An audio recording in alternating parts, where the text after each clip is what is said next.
Nasaan nga ba si Janet Lim Napoles? Itong pangalan, itong babaeng sinasabing nanamantala sa 10 bilyong pisong scam o anomalya na kinapapalooban ng paggamit ng Priority Assistance Development Fund o mas kilala sa tawag na Pork Barrel Fund.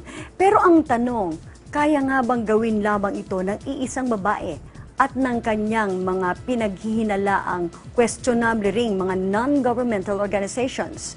Ilan nga ba at gaano nga ba kalawak ang kanyang mga kasapakat? At kung nagawa niya ito noon sa mga nakalipas na panahon, ang pinag-uusapang mga petsa rito ay between 2006 to 2008, ito ba ay nagawa niya hanggang sa kasalukuyang panahon o hanggang sa kasalukuyang administrasyon? Yan po ilan sa ating tatalakayin ngayong gabi.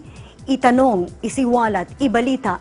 Itong iBalita Online. Ako si Arlene de la Cruz. Magbabalik kami lang saglit lamang.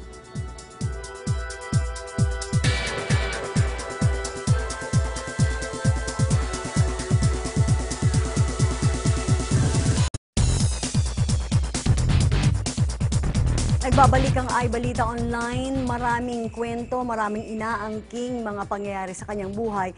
Itong si Janet Lim Napoles. Pero isang dati niyang kakilala, actually matagal niya na itong kakilala, ang nagbigay ng ideya sa publiko kung ano ba talaga ang kanyang pinagmulan. Bagaman ngayon ay nagsasalita na rin ang ilan sa kanyang mga kamag-anak sa anilay tunay niyang pinagmulan, yan ay sa Maluso, Basilan. Pero isang kaibigan, isang kumpare, ang una nang nagsalita bago yan. At kasama natin siya ngayon, si retired Marine Colonel Ariel Curubin. Colonel Curubin, good evening po sa inyo. Yeah, magandang gabi sa iyo, Arlene. At masaya ulit. May kasama ulit tayo. Nagkita tayo ulit. Unang-una, itong nung nag-surface yung ng kontrobersya dun sa 10 billion peso scam, ang tagal na rin na nasa media ng kanyang pangalan bago kayo nag-decide magsalita. Bakit nakita nyo na panahon na para sabihin sa taong bayan kung ano ang nalalaman nyo kay Janet? Alam mo naman kung ano yung advocacy namin ever since, di ba? Anti-corruption. Nung una kasi lumabas yung scam, na nababanggit siya, hindi masyadong I was still trying to give them the benefit of the doubt na baka naman ito talagang, ibig sabihin, through legitimate business, napalaki nila yung kanilang negosyo. Rags to riches. Mga ganun na kwento. So, hinayaan ko lang hanggang sa, nung naiipit-ipit na, tapos lumabas na rin yung inquirer na nangyari na sabi ko, narinig ko siya na na-interview na, dati na ako mayaman naka-inherit ako ng ganito, may nakabili ko ng hotel doon sa ganyan, So sabi ko, hindi ito yung kakilala ko noon. And I have drafted or I'm making my memoir. And part of that, doon sa yung libro na ginagawa ko, na yung chapter ba sa pagkamatay ng misis ko. And yung mga circumstances, although not detailed, na ngayon, may marami na akong nakuha kasi doon sa interview nila na doktor, mas marami akong nalaman sa nangyari. You mentioned the death of your wife. That was in 1994. I was there. Yes, Nagpunta ako doon sa wake na yun. Sa wake, At ang alam ko doon, biglaan lang ang pagkamatay. Parang you were in Basilan pa nga at that time and then bumalik ka sa Manila. Yes. Tapos ang circumstansya kung ba't namatay, hindi natin alam. Hindi ko, hindi nyo sinabi, walang nalalaman ng mga pumunta ron. Wala, kasi ako nga, except doon sa nangyari doon sa loob ng opisina na yon kung saan yung nga day before na she died, nagkaroon pala ng altercation, nagkaroon na hinimatay. Ang alam ko lang, hinimatay siya ron at napaihi siya. So, nalaman niyo yan noon? Hindi man na ikukwento sa akin nung kasama na doktor. Nung lang sa interview niya, na nung lumabas na doon sa Rappler, na nakita ko na yung circumstances leading to her death was really so stressful. Extraordinary stressful. Yeah, na siguro, naman sa autopsy makikita mo, ang nakalagay doon, unexplained primary pulmonary hypertension. So, had I known earlier na ganun yung nangyari, then hindi naman ganun siguro yung reaction ko nung dumating siya doon, ay sinoli niya yung pera at humingi siya ng dispensa. Maaring Baka hindi gano'n ang pagtanggap mo. Baka hindi siya nakatapak doon. Hindi ko siya papapasukin doon para baka iwas na lang sa gulo. Pero mula nung nagsalita ka na sabihin na natin yung word na parang nagdududa o idinidikit o maaring may kinalaman yung pangyayaring yun doon sa pagkamatay ng inyong asawa noong 1994. Nagtangka ba sina Jeannie at sina Janet na kayo ay kausapin? Nung unang, nung lumabas kasi yan kay doon sa kabilang istasyon. Bago ma-year yon, tinawagan yata siya to get her reaction. Ang ginawa niya, tinawagan niya yung misis ko. Tama-tama naman, natulog, naiwan ni Pong. Ni Ma'am Pong. Telepono Your second niya. wife. My second wife, no? Naiwan niya, tapos pagbalik niya na andun yung Jenny Napoles. So she attempted to call. Kaya lang, naandun na yung interview. You did not return the call? Tinext na lang ni Pong, sabi niya, don't worry, sabi niya, if parang portion of yung sabi niya, the truth shall set you free. Parang binigyan pa siya ng encouragement. Your truth, her truth, di ba? Yeah. So, maliban doon, kumara niyo siya, di ba? Yes. Ano yung nalalaman niyo sa negosyo niya? Nung pag nakilala niyo ba siya at the time, 89 ko, di ba? Supplier na ba siya at the time? Yes. As early as 89? Yeah, even earlier than that. Nagkakilala sila nung asawa niya, ni Jimmy, sa Marines. Supplier na siya nun. She was into small time lang. Parang Office supplies, parang mga office ganon. supplies, mga t-shirts, mga And then, ito nga yung sinasabi niya, nung lumabas siya na napakayaman nila, sabi ko siguro, I will be doing a disservice to our countrymen, to the nation, if I have something, I know something about them that I will not share. Kasi parang, ito, iba naman sinasabi niya doon sa alam ko. So, yun ang reason kung bakit, nabuhay uli, na I was brought back to the past.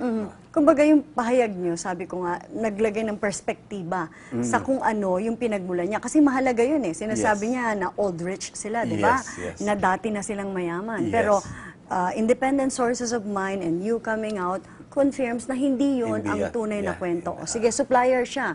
Kailan siya biglang lumaki as a supplier?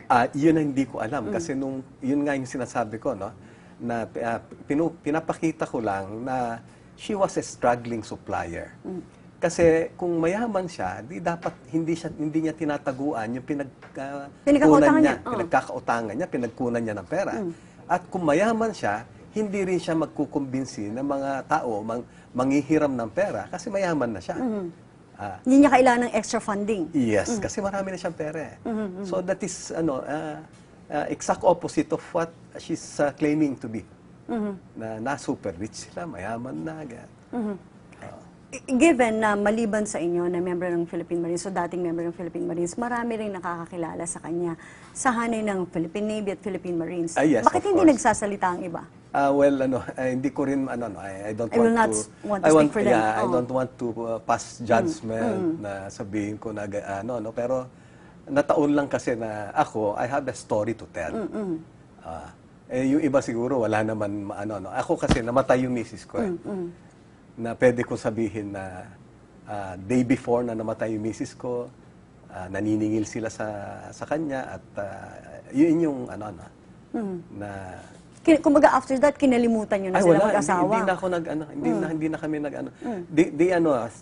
nagkita kami uli sa isang party, December 13. Ito lang, bago lang, December 13. Bago itong kontrobersya. Bago itong kontrobersya na to. Nakakatuwa kasi I was civil, no? Etong kaibigan namin na common friend, nung ikwento niya, nasabi niya, uy, Jenny, kaibigan ko sila, Colonel, si ganyan. Alam mo yung comment daw niya, uy, ingat ka dyan. Ingat ka dyan, sabi niya. Nung ikinuwento sa akin, sabi niya, ingat ka kasi baka maikwento ko kung sino siya. Ngayon, umusad ng ilang buwan at naikwento nyo nga, hindi lamang doon sa ibang tao, kundi sa publiko, kung sino siya. Kung sino siya. But prior to this, meron ba kayong nabalitaan na yung kanyang pangalan at ang kanyang asawa ay engaged sa mga illegal o questionable transactions sa military? Merong isa na nasa yung publiko. Kevlar. Yung Kevlar. Helmet. Pero maliban doon, meron pa ba? Ako kasi hindi ko masyadong alam mo naman, galing ako sa field, no? Doon ako masyadong nagbababad. Yung concern ko Buti lang sa nga doon kayo Kevlar, at hindi sa admin. yeah, kung nandito, kung maaaring nakamonitor ako ng ibang mga transaction nila. Yung Kevlar kasi ay medyo particular yung attention na ibigay ko ron kasi eto isipin mo, bibigyan mo ng substandard na helmet yung tao mo sa front line. Haharap sila na pag nabaril sila sa helmet, dire-diretso yung tama sa ulo nila. So, ayun lang sabi ko na hindi dapat ganito ang pagtrato natin sa mga sundalo. Kung dapat bigyan mo palagi yung top of the line, di ba? So, yun lang yung yung sumunod dyan, yun, naririnig ko na lang, no, nakakulong na kami at bago kami umalma sa 2006 at kine-question yung fertilizer scam. Nag-surface na yung pangalan niya doon. At nagkikwentuhan kami na Senator Magsaysay. Nung patatawag na siya doon sa scam na yan, yung sa hearing ng Senado. 2004. Biglang nagkaroon ng gag order, nagkaroon na So, involved din siya ron. Pero yun na lang yung alam ko. After that, sabi ko nga, sunod na pagkakita namin noong December 13, tapos naimbita rin siya sa bahay kasi inaanak nga niya yung daughter ko. Pero lumalabas dito, dalawang malaking kaso in 98 during the Estrada administration, itong Kevlar, 'di ba? Procurement ng Philippine Marines. Nakasuhan siya ron pero napawalang sala, 'di ba? Napawalang sala si Janet and the husband. Doon pa lang meron ng parang conflict of interest, 'di ba? Nasa active duty yung kanyang asawa and you have a supplier for a wife, 'di ba? Doon pa lang meron ng something is wrong with that, tapos ito, yung fertilizer fund scam. Hindi ba dapat binubuksan ito lahat because of all this new information? Palagay ko, ito na yung pagkakataon ulit na i-revisit nila yung lahat ng transactions na pinagdaanan nila. Kasi nakikita mo na ngayon na kung totoo lahat yung allegations against them, and most likely, yung din mga claim na o yung mga kaso nila doon was they were shall we say anomalous too, di ba? Kasi yun yung pattern na nakikita ngayon. Ang pagbabantay niyo naman hindi lang sa militar pero sa tingin niyo ba nag-iisa lang ang Janet Napoles? Parang kung titignan mo, siya lang ba talaga yun? O maybe meron pang ibang supplier na mas malaki ang pangalan sa kanya na maaring silent lang ngayon dahil baka sila madawit. Isa lang ba ang Janet Napoles? Ako naniniwala na meron pang iba. Kaya nga ako kasama rin sa nananawagan ngayon na dapat maging very objective ba ang yung kung sino man yung nag-iimbestiga at gawing comprehensive yung investigation. Hindi lang nakatuon kay Napoles o kay Jenny, kundi lahat din ng ibang transactions na similarly done. Similarly, kung ano yung modus operandi na nangyari. I was on my way here nung nagkaroon din ng press conference ang Commission on Audit. Commission on Audit at meron daw sila ilalabas. Ako maganda na malaman natin sa kabuuan kung ano yung na yan kasi makakatulong yan. Hindi lang siguro si Jenny Napoles ang tama na maaring gumawa nito. Alam ko ang pagpapahalaga niyo sa Armed Forces ay gano'n na lamang at syempre lahat ng mga alam ng publiko na pag-aalsa niyo ay para sa kapakanan din ng AFP. Pero may mga nagsasabi na kung ano man ang sistema na ginagawa ngayon daw ni Jenny sa iba't ibang ahensya like the Department of Agriculture, yung paggamit ng Priority Development Assistance Fund, ito yung conversion nung araw sa Armed Forces of the Philippines. Yun ba yung nakikita niyong pattern? Yes. You're very familiar with the conversion Yes, theory. kasi kung titignan mo, doon na nga na-master na no? Doon sa Armed Forces Although ngayon, kaya nga kami nagkaroon na ng mga reforma kasi alam nila na maganda yung pakay, maganda yung intention ng conversion ng araw. Dahil nga, hindi mo naman pwedeng ipambili yung papel sa nipahat. Hindi mo pwedeng gamitin yung papel para magpa-vulcanize ka. So, kailangan talaga may ready cash yung mga operational commanders saka yung mga unit commanders mo na pwede nilang gamitin anytime. Kaya lang kasi nasobrahan. Kasi pati sa headquarters, pati sa mismong general headquarters, dun matindi yung conversion. So, binago na yan after na nangyari kay General kay General Garcia.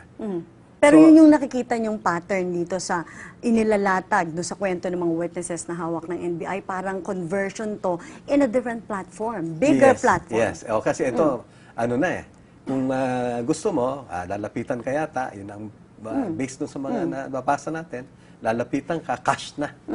Na Siyang mamumuhunan. oh, Parang siya ganon. mamuhunan. Oh, ina-advance na niya. Oh. Ganun din naman yung nangyari doon sa Armed Forces na nabago na rin. No?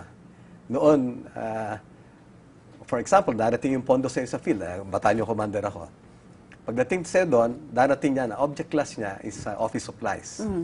Buo yun, no? So, yun nga, sabi ko, paano mo gagamitin yan para sa ibang mga yung operational needs mo?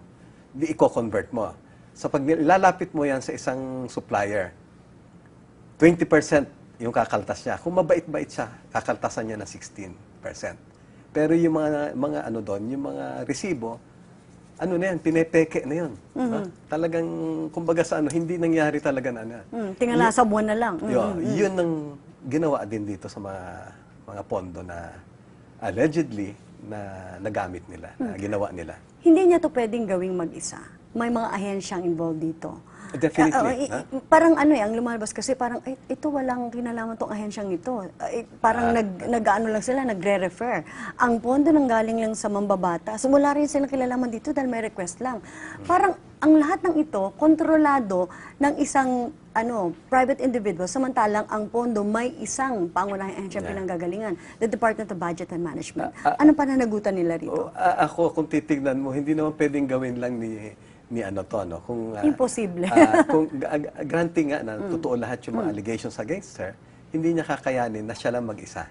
So merong mga agencies sa executive, bukod dun sa legislative, no. Executive kasi dun halos lahat yung yung DBM, yung mga agencies na nagagamit kasama lahat 'yan. Kaya sabi ko, sana itong investigasyon na ginagawa yung komprehensibo para at least ang taong bayan kasi sumisigaw na gusto nilang malaman yung katotohanan. Kaya nga ako nung umiyak si Cardinal Tagle na sabi niya yung pang magnitude nitong scandal na to, yung pagmanhid ng mga legislators involved na hindi nila nakita yung paghihirap ng karamihan ng mga tao, yung mga mahirap talaga, no? Sabi ko, I share the frustrations. Ganon din yung aking nararamdaman. Kaya nga sabi ko, kailan pa tayo makakasis uli na opportunity? Ito pagkakataon na to, bihira lang dumating. So sana maging tayo, no? Sabing vigilant. Tapos yung gaya ng ginagawa natin nung past administration ba na talagang binubusisi, inaano natin. Dapat ganun din tayo ngayon. Nakukulangan ba kayo sa mga pahayag sa panig ng ehekutibo? Binanggit yung ehekutibo na isang sangay na dapat may pakialam din dito at may malasakit sa nangyayari ngayon. Kasi may mga iba't ibang sektor na nagsasabing parang malabnaw ang pagtingin, pagtrato sa usaping ito. Wag na nating idamay dito yung mataas at mababang kapulungan. Di ba may joke nga ngayon, 28 houses daw, plus 2, the upper and the lower houses. Ako, yun din yung aking, yung aking nararamdaman. Kasi noong araw, ang ingay natin nagkakaso si General Garcia, 300 million yung pinag-uusapan. Nagkakaso sila yung ibang mga ang daming ang bibilis natin na magpa-imbestiga, kasi ang habol nga naman nila, makikita sila sa TV, ganyan. Ngayon biglang nawala, tahimik silang dalawa. No? So, deafening yung silence. Yan yung ang daming tao na nakakausap ko na bakit ganon? No, bakit ganon? Ako rin nagtatanong, bakit nga ba ganon? Ang ehekutibo, ang Pangulo.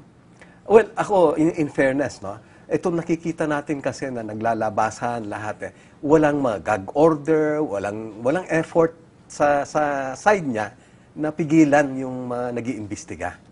So, fair enough, di ba? Ang kulang lang yung sabi niya, yan, kasuhan nyo, bilisan nyo, ganito, ganyan. Yun lang, parang naintindihan ko rin. Kasi kung may ongoing investigation yung COA, yung Ombudsman, yung NBI, tapos papakialaman pa May ng- warrant of arrest pa ngayon. papakialaman pa nila na ano, lalo magkakagulo. Pero ang tao kasi, bukod doon sa yung mga hearing na ganyan na ginagawa sa Senado, gusto rin nila yung totoo. Malaman ng totoo. At doon sa mga kinakandak na hearing, yun naman ang pinapalabas nila noon, di ba? Gusto natin malaman yung katotohanan dito. O sige, gawin nila. Wala namang problema. Hindi man siguro makakaistorbo yan dahil hindi naman nila kakasuha o ano, di ba?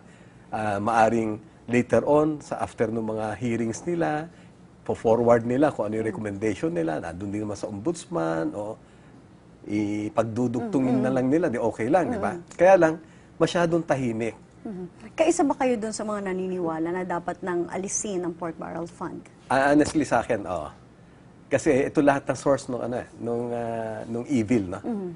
Ang sobrang baboy daw sa katawan, makolesterol, masama sa kalusugan. Masama rin para sa kaba ng bayan.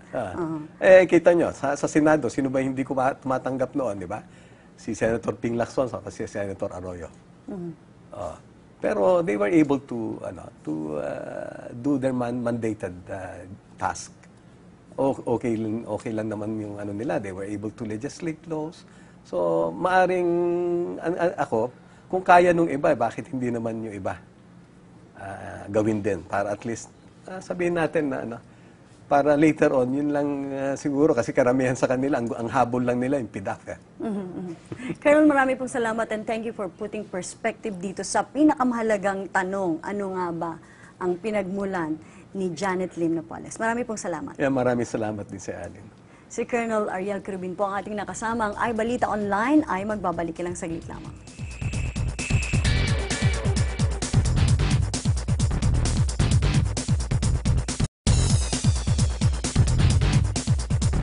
Nagbabalik ang iBalita Online bago ang kontrobersya tungkol dito sa umunoy 10 bilyong pisong pork barrel fund o yung Priority Assistance Development Fund. Ang grupo ng Cruzada Contra Dynasty ay nagsagawa na ng independent study. Ito ay ginawa nila beginning January of 2012 at ito ay mga impormasyon na kanilang nilabas noong panahon ng kampanya nitong nagdaang eleksyon lamang. At kasama po natin ngayon ang isa po sa tagapamuno ng Cruzada Contra Dynasty at siya rin po ang chairperson ng Consumers Protection Advocacy Group, si Ginoong Ricardo Dicpenson.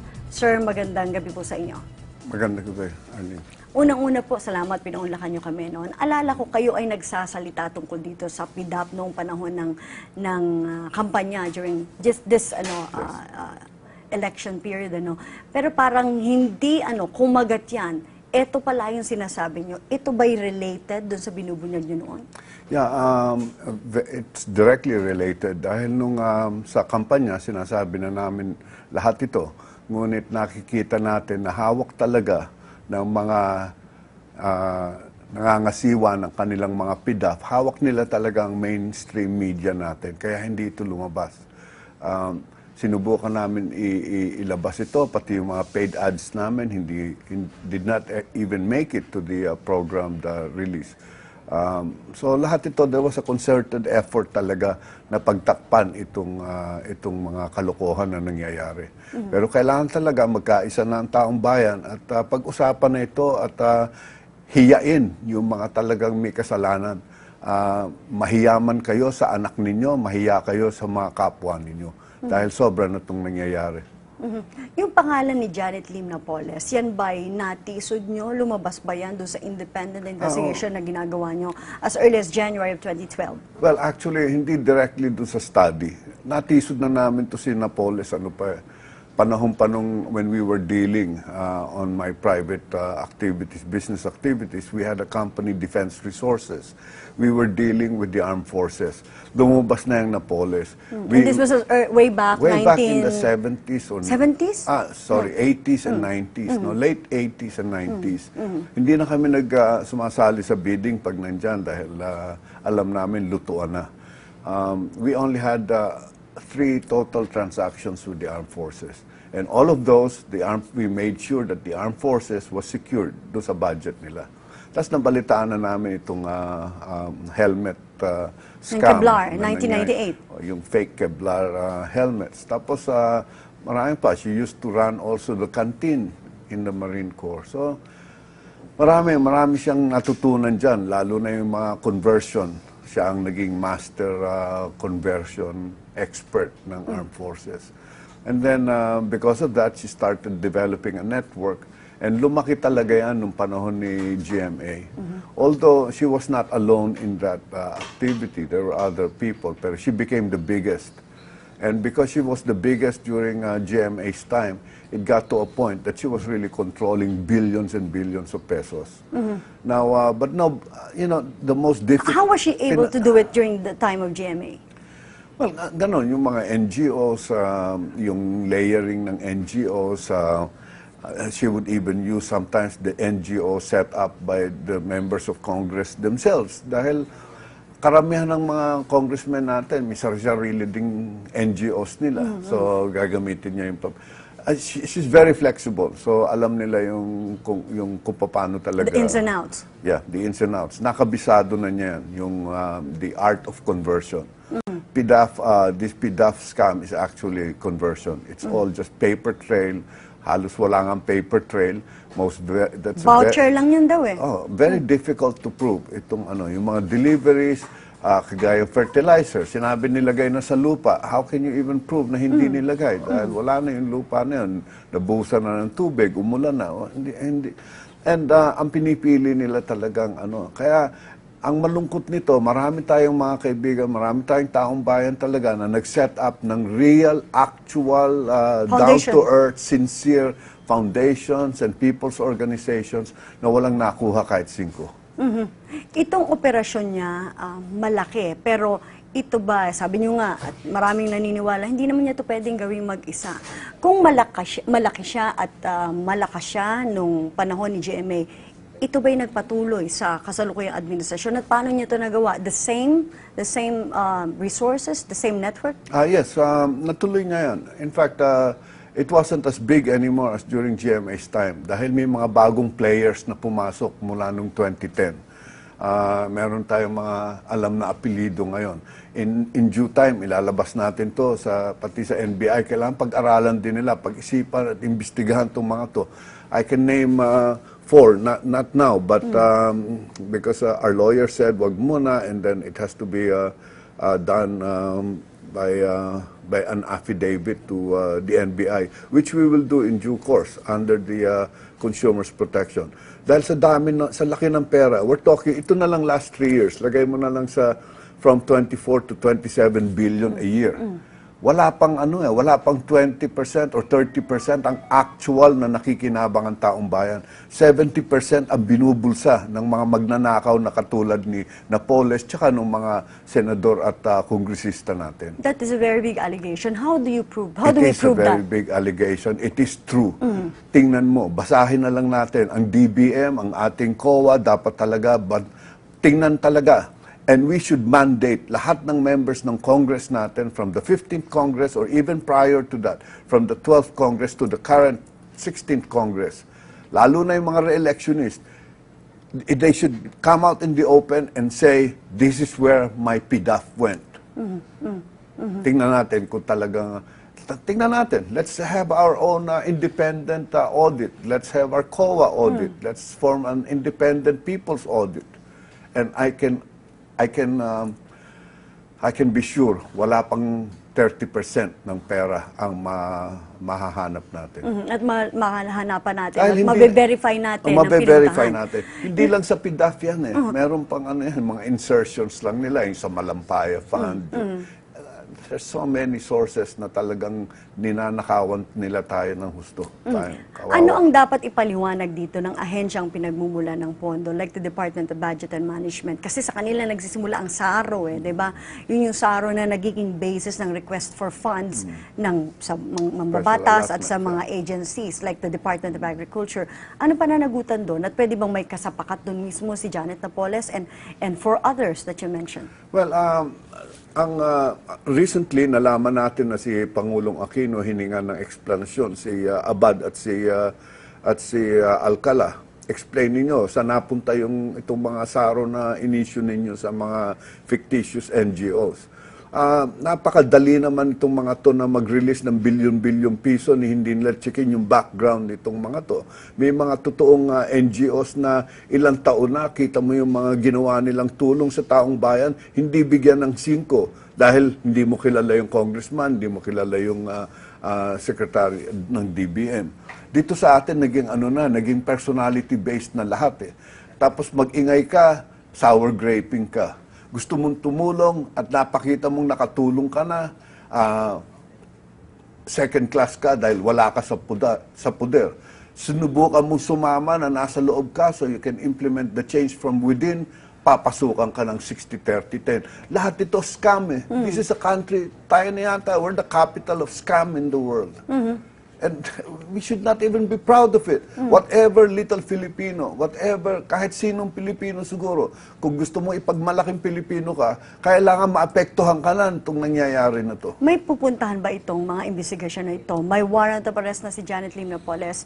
Do you see that as a beginning? Although sabi ng iba, teka muna, nung inisyo yung warrant of arrest, parang na-tip off pa at parang hindi na makita kung nasaan. Ang balita nga namin, in-announce na may warrant of arrest bago ilabas yung papel. In-announce muna sa radyo kung saan. So, na-tip off na. Sinabi nga ni Napoles mismo, ang dami niyang mga kaibigan. I mean, tandaan mo, dating military yung asawa niya, may mga contact yan sa lahat, NBI and all of that. I mean, we recycle our armed forces people into all kinds of civilian armed agencies.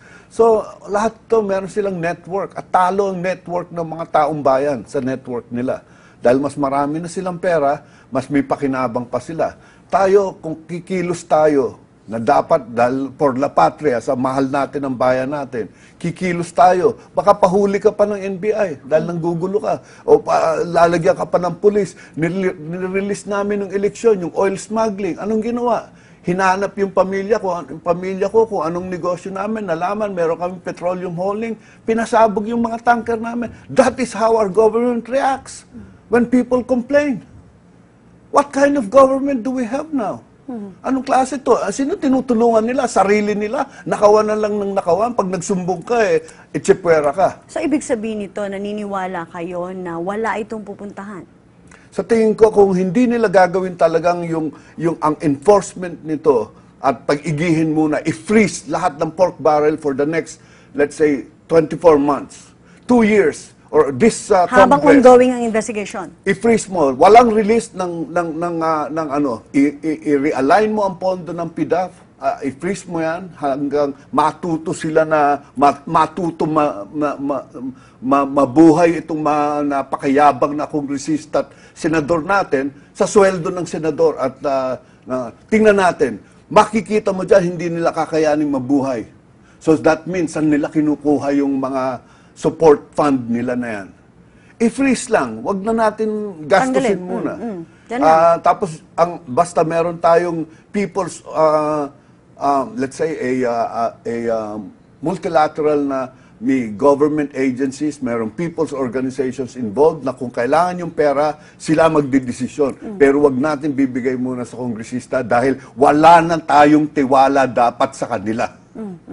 Balikan natin kanina yung independent investigation na ginawa nyo noong January of 2012. Lumalabas parang Department of Agriculture yung ahensya na parang noon pa paulit-ulit na nasasangkot dito. Meron ba kayo nakitang new players ngayon? New agencies? Marami. In fact, ang mga agencies ngayon involved sa PDAF distribution, lumawak na. Dati, DAR, DA, yan. Ngayon, pati DSWD kasama na. DPWH kasama na rin yan. Ang DPWH, malinis daw ang transaksyon ngayon. Daw. Transparent. Daw. Ang sabi ng Pangulo. Sabi nino? Ng Pangulo. Anong ginagawa niya dito sa PDAF? Bakit hindi na-imbestigahan yung from 2007 to 2012 ng DPWH? Yung farm-to-market road na nag-i-implement DPWH. Yung mga public markets na hindi alam. Galing lang ako sa Palawan 2 weeks ago. Yung sinasabi na checkin mo sa register ng roads natin, completely finished. Walang kalye. Are they aware of that? O bulahan na lang tayo ng bulahan dito. Tapos pag may magsasalita kagaya ko, sisiraan nyo kagad dahil gobyerno kayo, sasabihin nyo yung pribadong tao na yan, bulero yan. Itong si Janet Lim Napoles, sabi nga ng iba, parang hindi makapaniwala sa magnitude nito nangyari. Ito ba'y dahil sa talagang bulok na sistema o talagang hindi lang tama ang mga taong nakaupo at nagmamando ng sistema? Hindi. Unang-una, kaya nga kinampanya namin dalawang main platforms. Number one, political dynasties. Number two, tama na yung pork barrel. Kaya nabubuhay the likes of Janet Napoles is because, number one, bulok ang sistema at ang nagpapalakad, mas bulok pa sa sistema. Yan. Pagsamahin mo yung bulok na sistema at bulok na tao, talagang garbage in, garbage out. Kaya kawawa ang taong Pilipino. Ngayon, alam natin na in the first quarter, more than 1 million Filipinos are poor and are hungry again. Hindi nila alam saan sila kukuha ng kakainin nila mamayang gabi. Bakit sila magrereklamo sa gobyerno kung hindi mo nga alam kung saan mo kakainin yung anak mo? Yun, ako nakakaduda eh. Hindi ako makapaniwala na ang Pilipino, hayaan na lang, 10 billion, okay lang, ganyan naman talaga gobyerno. Hindi pwede, kailangan baguhin na natin, Arlene, hindi na pwede, wala na tayong resources. Ngayon, umuunlad ng konti ang Pilipinas sa the last 10 years, talagang gumaganda ang ekonomiya ng Pilipinas. Pero bakit hindi ito nagtitrickle down? Sapagkat yung nakawando sa taas, napakasobra na. Actually, the budget that we have for social services, no? Ang naapektuhan lang yan, not more than 5,000 families, all related to political dynasties and members of our Congress, both houses of Congress, and the executive, the judiciary, and the legislative. 5,000 families ang nakikinabang ng billions of pesos. Maraming kontrobersya na ang lumutang sa nakaraang panahon. How different is this one? Ano yung pagkakaiba ng nakikita niyong reaksyon ng publiko rito? O yung mga traditional groups pa rin ang nakikita niyong nag-iingay? Kaya parang wala ring epekto. Well, kasi nga, nagawa na ng paraan na nakontrol na nila. Itong mga nakinabang sa PDAF, ay karamihan political dynasty. 78% ng Kongreso natin ngayon political dynasty. Bumalik sila lahat. Dati 72, last Congress 72% lang. Na-increasean pa sila. 78%. Naniniwala ba tayo na talaga ibinoto lang natin puro political dynasties? Ako hindi. So naniniwala ako na nagkaroon din ng kalokohan itong ating eleksyon. Ngayon, kung tutuusin mo, andyan na yan. Pag nagreklamo ka, sour graping ka. Pero nandyan na yan. Kailangan talaga pag-arala, ilabas ng COMELEC yung totoong resulta. Bakit kayo nagbawas ng 4 million sa boto ni Grace Po? Sumobra ba yung inyong dagdag dyan at medyo sumobra sa registered voters kaya binawasan nyo pa? Bakit walang nagbago sa ranking ng senatorial slate from 1 to 33, from Batanes to Tawi-Tawi? Wala na bang no such thing as Baluarte ba ngayong... explain that to us. So naniniwala kayo magkakaugnay ito? Magkakaugnay The hold lahat sa dyan. PDAP Ganun and dynasty. Ganun nakabulok ang sistema natin since 1987 na perfect na nitong mga lokon to, yung mga dynasties na 11% noong 1987, na 78% na ngayon, sila rin, na perfect na nila lahat yan. Alam na nila ang dadaanan, kung sinong sisiraan, alam nila kung paano gagawa ng pera, alam na nila kung magkano aangkinin nila, alam na nila kung magkano para sa kanila, at nagtira pa sila ng 20% para sa taong bayan, or 30% at the most para sa taong bayan. Nakakalungkot na talaga. At damang-dama namin ang talagang who would not be emotional about this issue, no. Pero ang tanong nga, saan ito papunta? Saan ang dulo nito? Makulong man, maaresto man si Janet Lim Napoles, is that enough to correct the system?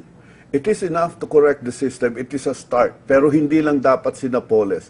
Dapat isali dyan yung 4 pang malalaking financier or facilitator ng PDAF. That you're going to name. Alam ng ating mga kongresista yan. At ilalabas na natin itong pangalan nito. Itong mga pangalan nito. Inilagay na namin sa aming Facebook account yan. So sana na-pick up na ng NBI. Kausap namin mamayang gabi ang VACC. Hindi ko pa inopen ng Facebook account niyo, hindi ko pa nabasa. Oo, sayang. Andun na. Na-mention yun na Pero dito. mag-uusap kami ng VICC para sabay-sabay namin ilalabas din yung kanilang findings, yung aming findings. At kausap na rin natin yung ibang mga people's organizations para sabay-sabay ilalabas ito. Pag ito inilabas at hindi kinilusan ng ating NBI o Department of Justice, at sa experience ko, ang Department of Justice masyado ring selective. May mga kaso nga dyan, ilang taon na, dahil kamag-anak ng Pangulo, hindi makilusan. At ito nakaka-apekto pati sa negosyo na ng Pilipinas. Dapat baguhin na talaga natin. Ito na ang pagkakataon natin. This is a rare occasion for people to rise up and be one and then say, pag magbago na tayo to, wala na tayong pupuntahan. Pangulo, since you mentioned that this is a very rare opportunity, rare occasion, sa panig ni Napoles at mga nagtatanggol sa kanya, at sinasabi nila meron daw nag-orchestrate nito at merong, kumbaga, grand plan. At kung grand plan ito, sino ang Sino ang target? Nagkataon lang ba? Walang orchestration niya. Ang nag-orchestrate niyan yung mga senador at kongresista. Lilima yung tao, ililima yung tindahan nilang pinagpipilian. Alam nila kung sino-sino yan. Huwag na sila magmaang-maangan pa. Lahat kayo, kaya gagawa kayo ng lahat ng kalokohan, pandaraya, mahalal lang kayo, maluklok lang kayo, dahil alam na ninyo kaagad kung sino kausap nila. Alam nila. Ang 5 tindahan ay 5 suppliers, Yan 5 Jenny Napoles. 5 Napoles yan, na malalaki. Pero may mga senador na magagaling na abogado, tingin nila sa sarili nila, may sarili silang mga NGOs din, alam din nila kung paano laruin yon. Kaya wala talagang malinis na natitira sa ating Kongreso. Nako, we share your views doon sa sinasabi nyo na dapat siguro i-review na to. May mga nagsasabing tanggalin na yan, pero sa inyo, ang sabi nyo, i-freeze lang muna hanggang inaayos ang Dahil investigasyon. nasa budget, hindi natin pwedeng tanggalin. Pero the President, as the executive, as the chief executive, Has the power to freeze it. freeze it. Huwag niyang aprobahan muna. Walang releases muna yung PDAF na yan for the Ang next 2 political years. will to do that, nakikita nyong nandito pa rin sa ating Pangulo. Nasa Pangulo. Hindi naman... At gagawin niya. Kung gusto niya. Kung malinis talaga to si Pinoy, kaya niya gawin yan. Kung matuwid talaga ang daan natin, kayang gawin niya.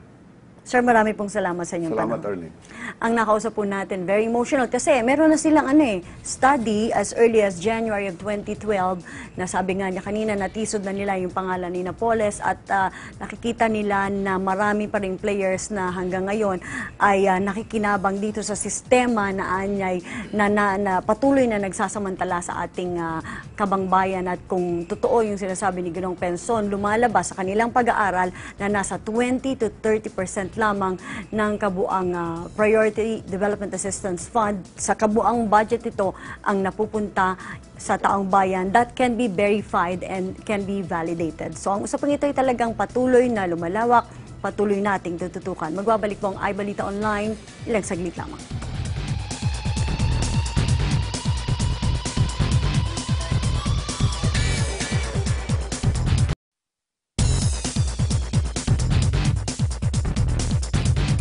Marami sa mga kumandidato na nahalal sa pwesto nitong nagdaang halalan lamang ang naharap sa tanong na ito. Kailangan nyo pa ba ang Pork Barrel Fund o yung Priority Assistance Development Fund?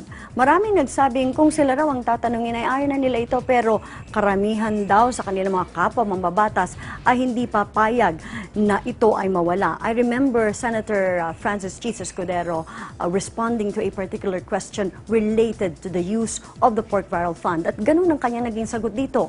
Sa kabuuan, alam na natin na natili ito sa national budget at ito ay sinabi mismo ng mataas at mababang kapulungan na mananatili at kanilang kailangan paraan nila sa pagbibigay ng serbisyo sa publiko. Lumabas ang pangalan ni Janet Lim Napoles at sinasabing ito na nga ang pinakamalaking iskandalo sa paggamit ng naturang pondo. Si Janet Lim Napoles ang nasa pronta o ang nasa gitna ng kontrobersyang ito. Pero ang katotohanan, yung mismong pinagmumulan ng pondo at ang sistema kung paano ito ginagamit, ang tunay na iskandalo sa kwentong ito. Itanong, isiwalat, ibalita. Itong iBalita Online. Ako si Arlene de la Cruz. Magandang gabi.